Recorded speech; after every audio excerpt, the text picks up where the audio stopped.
Hello, hello. Thanks for joining us today. Today I'm sitting down with an SEO named Ivan who recently sold his affiliate site for $200,000. And I wanted to talk to Ivan about his experience, and it turns out to be a super cool story. So I talked Ivan into doing this interview, and even better, Ivan has agreed to share just about all his secrets on how he ranked, monetized, and sold his site. So let's get started. Ivan, my friend, tell us a bit about yourself. How old are you and where are you from? What's up, guys? So, I am 23 years old. Originally, I'm from Eastern Ukraine, but now I live in the United States, of course, Virginia. And yeah. Cool, cool. You're very young, man. Did you go to college or you just jumped straight into SEO?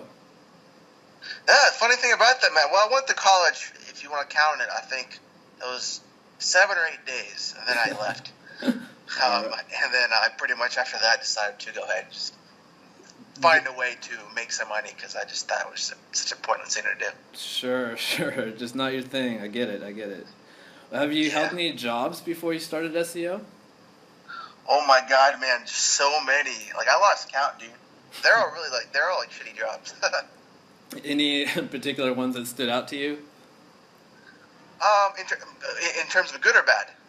Either. Anything interesting. Bad jobs, yeah. Working morning shifts in Arby's. That was horrible. Working in warehouses in a freezing cold and during the winter, that sucked really bad.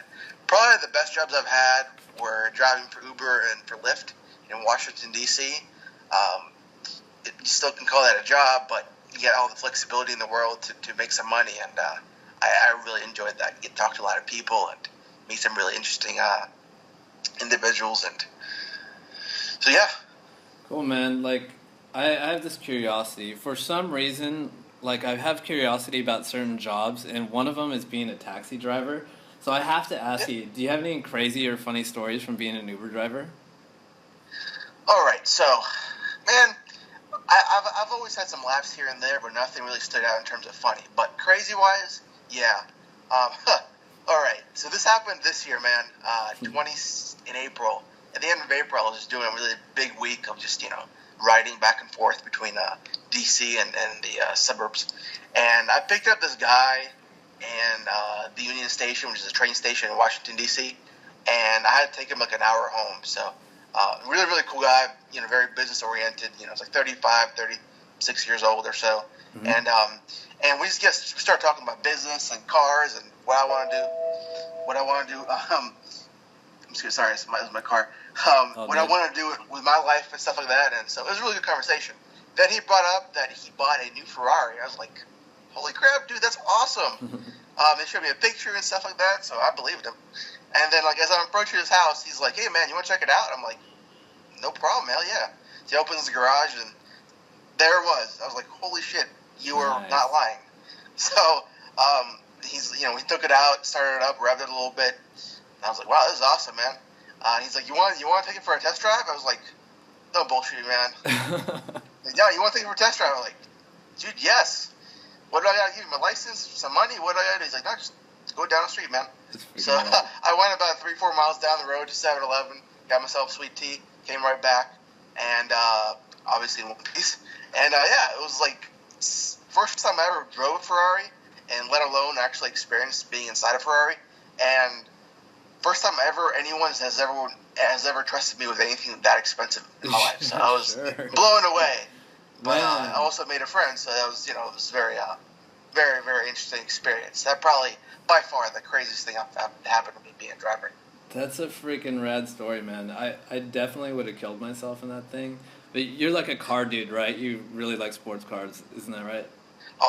Oh, dude, I'm a diehard car person, so yeah. That must have been a treat.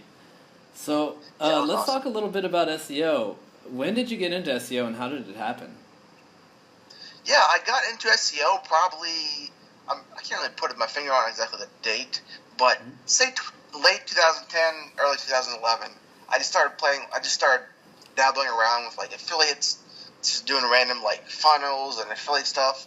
I had no idea what the hell I was doing, so that's how I kind of got started. Okay. Did you like end up taking any like courses, or were you following any free blogs? Like, what was your education like in SEO? my SEO education didn't really start like until like 2012 or so. I'd say that's pretty much when I started doing SEO. I just started reading blogs like Smart Passive Income, and Niche Pursuits, etc. You know, a whole bunch of other blogs, and I kind of put some knowledge together, and you know, I started to rank some stuff here and there, but it wasn't very effective when I was doing it. I was just doing those crazy blog comments, and I thought those things were going to make my sites rank. Okay. What do you think was like the turning point of when you started to kind of figure things out? By far, okay, my first successful project that I made was I made a website about The Walking Dead, right? Oh. And it was half illegal, half legal. I just was providing free like a slideshow of like the free comics, and like I built just some very basic backlinks to it, but like traffic started coming to the site since it was like obviously free, and like within like 3 months or so, I went from like 1,000 visitors a day to about like 12,000 visitors a day. And I built like no backlinks. Wow. And I was getting like 150 to 250 visitors on the site at a single time. All so right. I was like, and I obviously had no idea how to monetize it aside from AdSense. So, and that's also when I made my first like $3,000 in a month, which was like crazy. I've never made that much money in my life before. So that made me like more confident in what I was doing. And then I got shut down, by the way. Like in October, attorney sent me a letter saying, "Hey, cease and desist." I'm like, fuck. Oh, snap. Well, okay, tell me more about the site you actually sold. Like, you don't have to reveal the exact niche or anything, and definitely don't, like, mention the URL or anything, but what was the overall theme like? What niche was it in? I mean, like, the high-level niche, and how did you come up with it? Sure. So, I kind of thought of this niche, it's kind of like the automotive niche, you know, kind of general automotive niche or stuff like that, but what I did was, I kind of just thought of a random name, something that sounds catchy, and I was like, okay, cool, this should be something cool. I can make an e-commerce site out of this or something like that. And I just kind of started working on it little by little. And over time, I ignored it for a little bit because I was working on some other projects. And then, like, I was like, man, I should really just start digging deep into the site. And randomly, I didn't really want to work on it, but I had, like, no other projects to work on. Okay. So I just went ahead and dove right into it.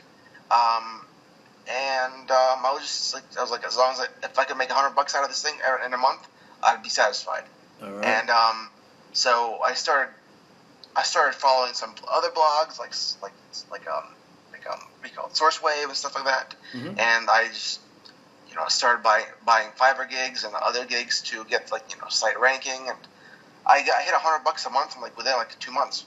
Oh, very nice, man. And so you said you came up with a clever name for it. I'm guessing you went with like a branded domain? Yeah, it was I'd say it's probably a branded domain. It's nothing like I'd say it sounds like a branded domain to me. Okay, all right, cool. And when did you start it? Like, it was a brand new domain when you started the site. You said you named it yourself, right? It wasn't an expired domain, right? Okay, cool. No, it wasn't expired. It was new. Got it. And when did you start the domain? I'd say end of April, early May of 2015. Very cool. Okay. Now, let's start to dig into the on-site SEO for this site. First question I have for you is, how about the keyword research? What was your strategy there? Initially, for the longest time, I just pretty much was like, I'm going to find 3 to 4 main keywords. I'm going to use them in my URL. I'm going to use them in my title, and also in my headings, H2, H3, and maybe even H4, but that's not very important. And also in my meta description area. And that's pretty much where I kind of focus them, my main keywords at. And also, of course, in the body itself. I took the average of 10 people in the first page for the main keywords, and I kind of figured out exactly how many times I should have them in there. So, that's pretty much how I did my keyword research. How I kind of put it onto the on-site. And I use the Google Keyword Planner to find all the keywords, and sometimes I'd use SEMrush, but Keyword Planner was the best. Okay, got it. And finally, how big was your site? Was it kind of small and laser targeted, or would you consider it was like an authority site with a lot of pages, a lot of content?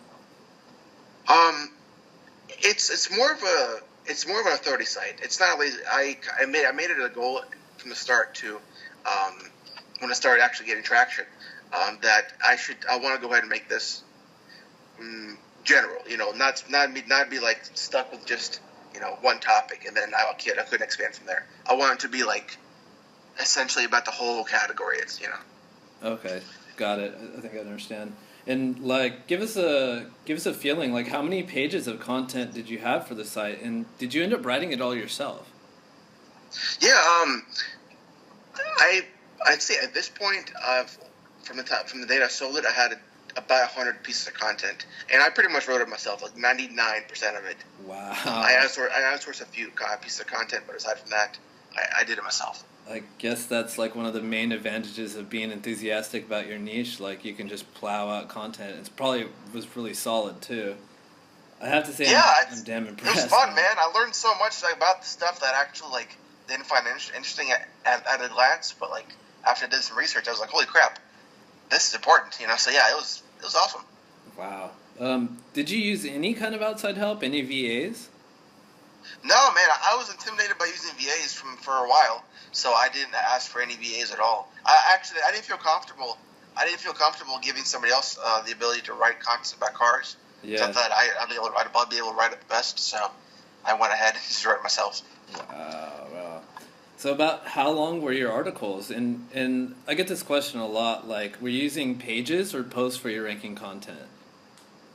I was using posts. Uh-huh. And my content was usually between 1,200 words to say 1,500 words. It wasn't super long, but I think it was, a decent amount in terms of words. Right. And did you have like a blog roll for your homepage, so the posts were coming up there over time?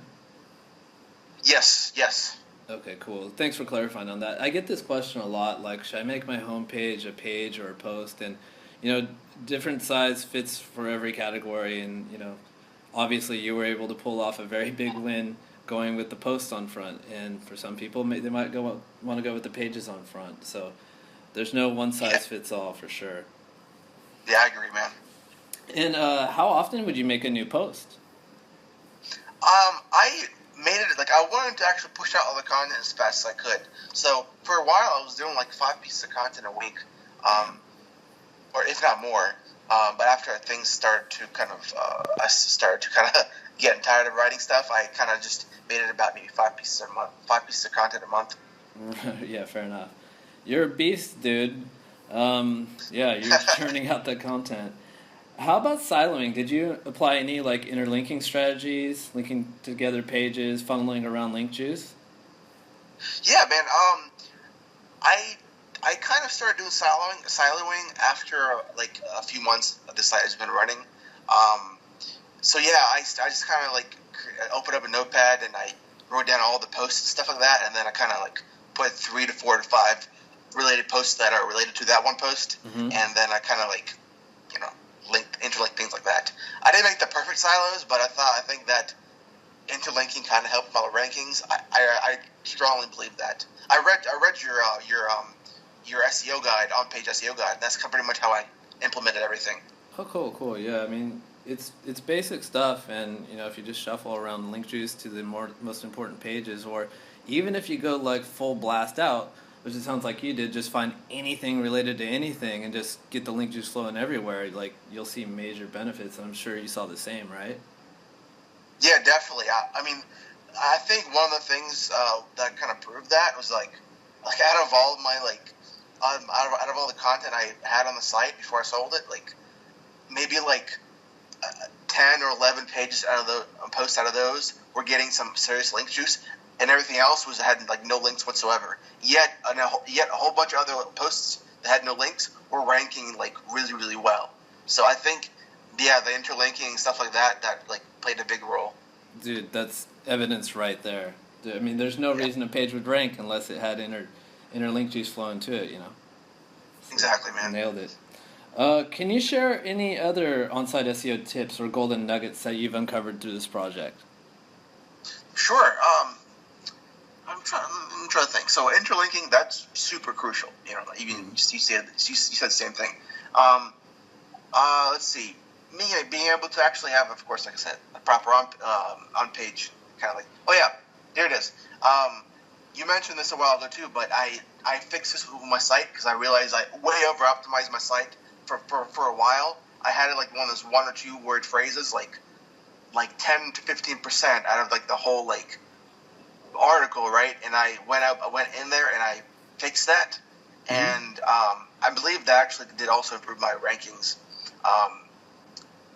There were a few times where, like, after I did some changes, like a month or 2 later, my rankings, like my traffic just went skyrocketed up, and I think that had to do a lot with it because, like, yeah, like I went back there and checked to see what my ratio was for like the single or 2 word phrases, and like they was really really high. But when I fixed that for a lot of them, I saw some changes for sure within a month or 2.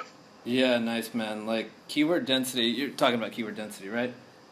Yeah, exactly. Yeah, like I mean, I take on a lot of projects myself from doing Launchpad, and one of the best things we try to look for is like a high keyword density, because you change that stuff, it's almost a guaranteed improvement in a couple of weeks. So glad you found that one out.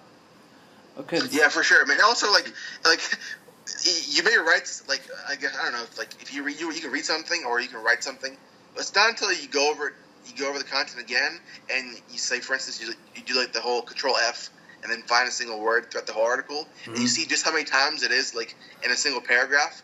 Yeah. Then you're gonna see like, holy crap! Like just reading it, I didn't notice it too much, but when I actually highlight all the words in the article, you can see how densely packed it is. Yeah. You know what I'm saying? For sure. I get it all the time. Cool, yeah, man. So. Let's move on to offsite SEO.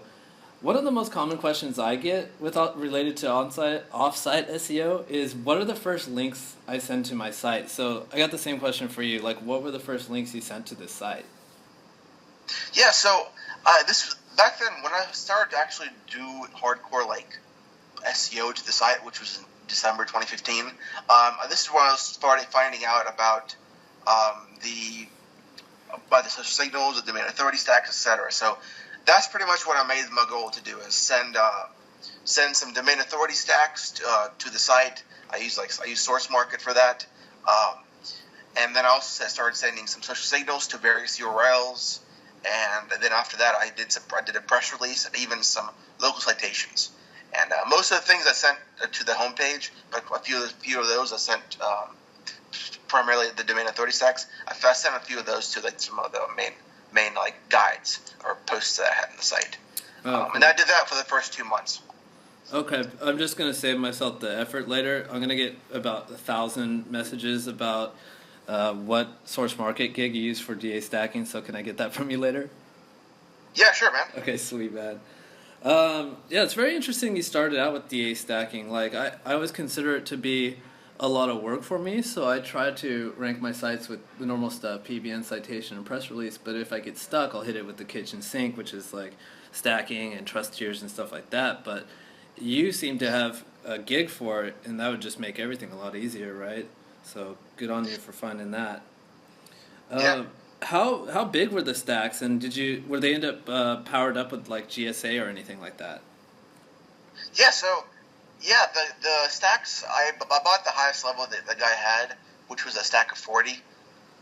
So like I did about 3 of those, and yeah, they were there was GSA software that was used to power them up, and so that, I think that's pretty much what kind of contributed to the domain authority kind of going up on my site.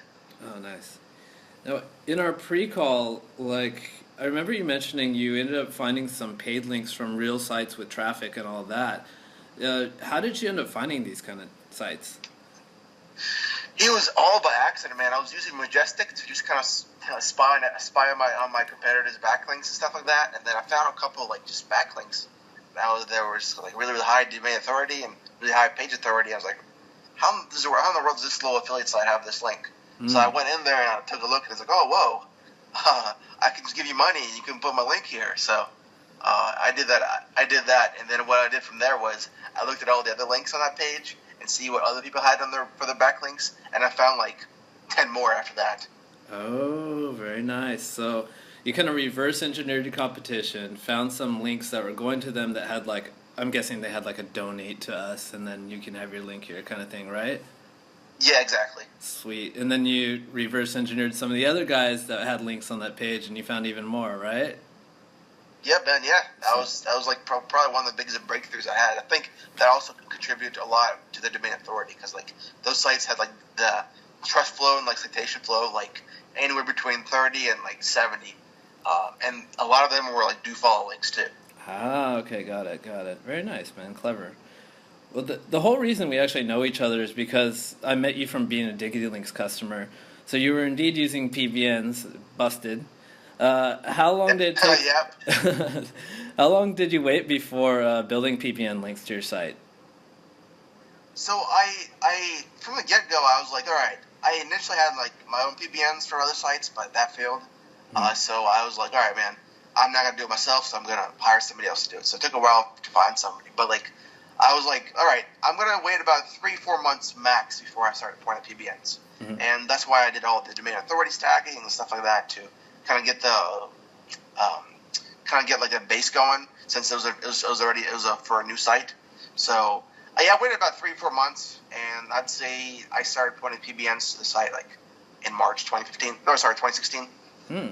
Okay, cool, cool. And I have to ask, how did my links work out for you? I think that's exactly why my site ended up being where it is today. Nice. Like, Glad to hear. no kidding, man. Like, those things like fucking magic, man. Thanks. You made my day.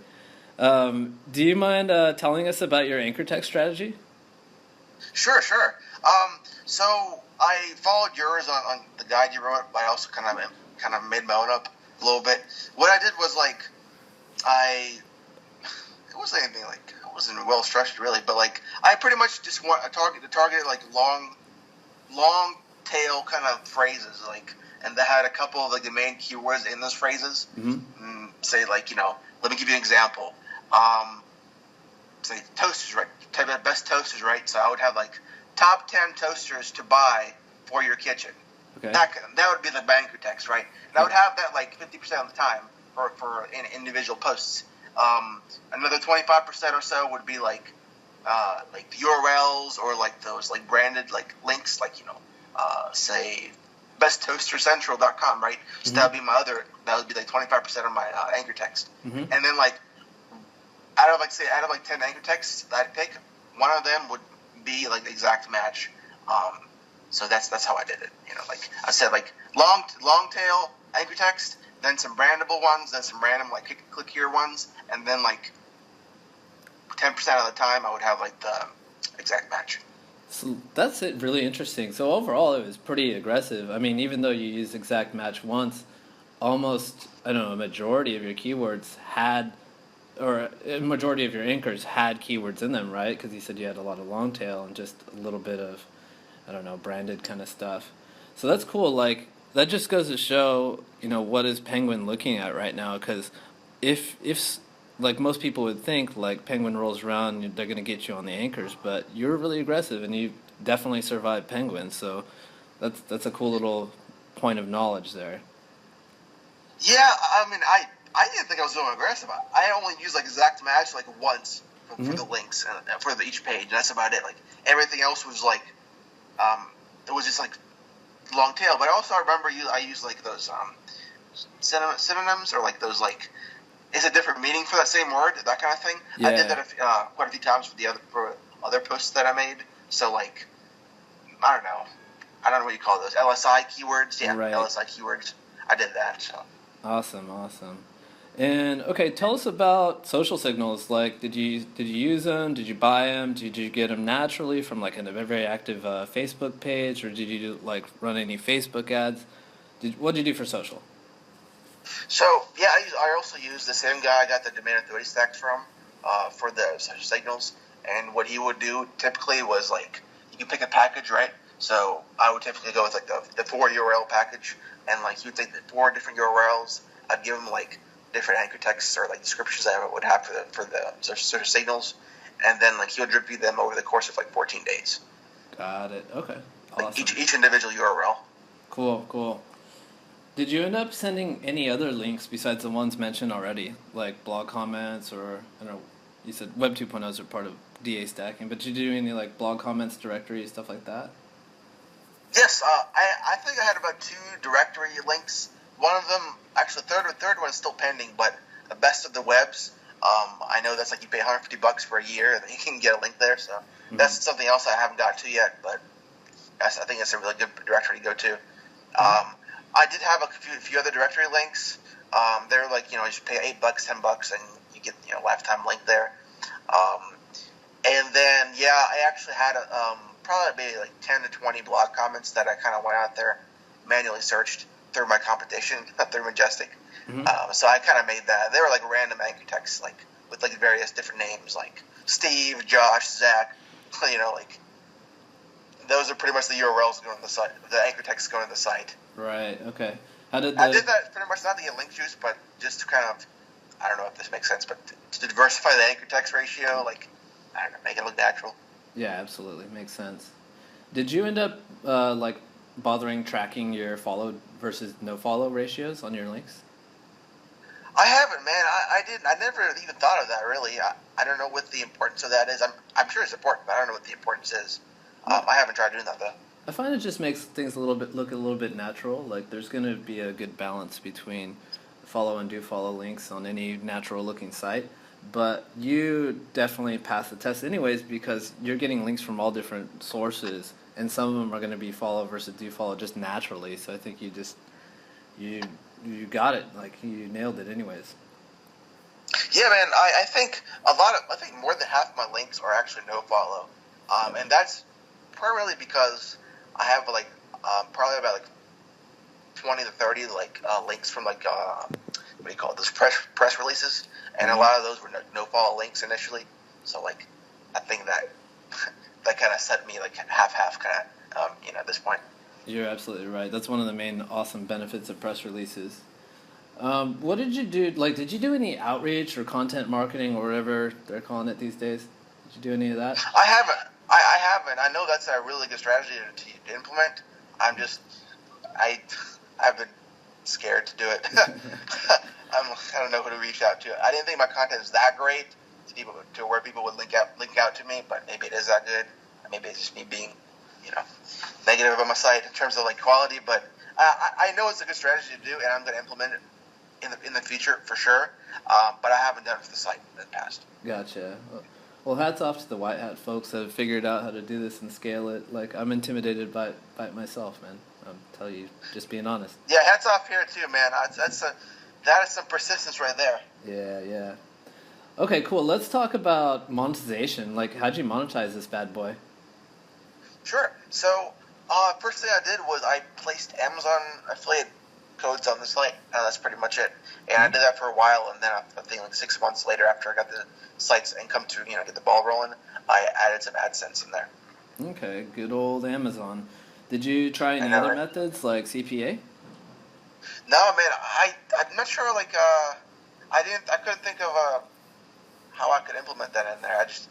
I wasn't too crazy about it because I didn't really know how I could make it work really good. So that's why I didn't do it. I didn't put it in there. But I'm sure it can work. I just don't know how to do it properly. Yeah, I'm not that familiar with the auto niche, but I haven't seen many CPA offers there. But yeah, it probably exists somewhere.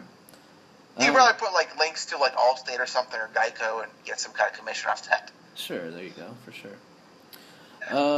Okay, question. Did you get all your traffic from organic, or do you mix in like any PPC or email marketing, anything like that? No, pretty much 98% of the traffic's like organic. Okay, cool. That's the same as me. Strictly organic, man. Whole Foods. Yeah, I think that's more. Well, I guess more targeted. Like people are searching for a specific topic, and so they find your site. So yeah, it's better. Cool. This is like a question some people are sensitive about, so maybe you don't really want to answer it. But at the point you sold your site, what was your monthly revenue looking like? So like the month before I sold the site, the site made me like just a tad over $18,000, which was like insane. The most money I ever made, probably ever in a month. Yeah, exactly, ever. So very cool, man. Awesome for a 23-year-old. And since I have to ask this. Like, you had so much passive income. It's the most money you've ever made. Like, what made you decide to sell the site? I didn't want to sell the site at all, to be honest. I was just like, all right. I initially thought that it would take a while to sell the site. I thought this would take months, since it's already it was a $200,000 site. I mean, but I put it up, and I was just expecting that it would take a few months. I didn't think it would sell within 3 weeks of being on for sale.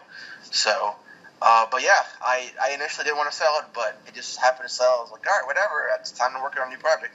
Dang. So you just had this idea okay, selling it does sound cool. I have no idea when that's going to happen, and so I'm just going to put it up there now, and then in 3 weeks, boom, you got $200,000, right? Pretty much, yeah. That's exactly what happened. I was pretty freaking shocked. That's crazy. How did you sell it? Why was it so easy? Did you use a broker or did you do it yourself? Yeah, I used Empire Flippers to sell it. This is the broker I know. I know FE International, the other one, but I haven't talked to them yet. But yeah, I've been following them for a while. I was like, all right, you guys, let's set up your site, see what happens. And I think probably one of the reasons why it sold really fast was because it was listed at a relatively low multiple compared to the income it was about to get on average, Mm-hmm. And also if you look at if you were saw the earnings on the chart from March to the day it sold, it was one of those classical curve up things, crazy spike. Sure. But that also, of course, that all had to do with the traffic. The traffic was going really, really high, mm-hmm. and that's why the income was also going high too. Okay, cool. So Empire Flippers usually figures out their selling price. They take your monthly profit and then they figure out a multiple on what to multiply that by. And typically I see 20 to 30x depending on whether it's black hat, gray hat, white hat. What kind of multiple did you get? So initially it was a 28x, and then that's right. It was 28x. Uh-huh. It was 28x. I was actually blown away. I didn't think it'd be that high, but yeah. Wow, that's really good. Yeah, I've never had one that went over 25, but I'm full blast PBN. So maybe it's because you mix it up so much. You had such a good big site, so many really good things going on for your site and quality content that someone just saw an opportunity and just yes, this is mine. Yeah, probably. That's I'm not sure what was going through the person's head, but I think they were. I think that they were pretty optimistic and for good reason too. Yeah. Were there any challenges in getting it sold? Did you have to jump through any hoops? Was anything difficult in the process? No, not much. Just the fact I just used a lot of different tracking IDs in the site. Mm-hmm. I never went into optimizing different pages for the revenue. But I initially started, and I recommend anyone actually want to have a full-time crazy site. You want to go and track the individual pages and with different tracking IDs, and that's pretty much what I did. I had about 100 different tracking IDs. So I had to go actually out there and manually change them. And a lot of them were actually short codes, so you had to actually go out there and manually change individual short codes into full Amazon links. So that took a little while, man. Yeah, all right. Well, I mean, that's okay. It's not too bad. Aside from that, man, everything else went really smooth. Okay, cool. And I've used Empire Flippers a bunch of times. Did they make it pretty painless for you? Dude, it's really easy, man. The people are actually really chill, and everybody talked to on Skype.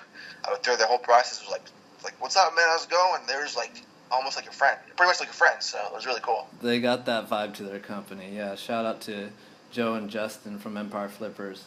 So, okay, I got the question that everyone's going to be waiting for is, what are you going to do with that money, or if you've already done something with it, what have you done? What have you done with $200K?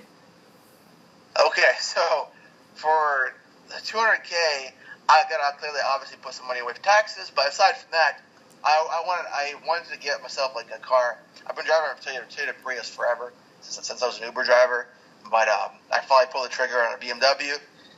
I got a used one, really good price, so I'm really happy about that. But what I'm going to do, the rest of the money, I'm going to use that to invest into offline projects. I'm looking with my friend into a motel and also some other real estate kind of deals. We're not really too sure exactly what to do with which deals are going to go through, which one we're not going to go through, but offline real estate for sure. And then, of course, like I said, other projects, online projects, other big sites, stuff like that. Very cool. Yeah, I actually want to talk to you offline. Like that's my entire strategy: make money online, then shift it on offline with low risk. We can like banter back and forth about that. I have to ask, Yep. what are your new projects? What are your new plans with SEO? Are you still into it? Are you still going for it? Oh hell yeah, man! Like I could see how fast you scale things up. So like that's what I want to do, man. Like reach a certain income, per month, and like use that money to buy more websites, and then use that, and on top of that, use that money to invest into real estate, and kind of build up like not only my like site empire online, but also like almost like a real estate empire. So that's what I want to do, man. Ultimately, that's like my grand plan.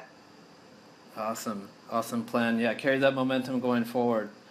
Well, I just For wanted to sure. give you a big thanks for meeting with me and sharing everything that you had. You've been like an open book, and I think everyone really appreciates that. So thank you very much, my friend.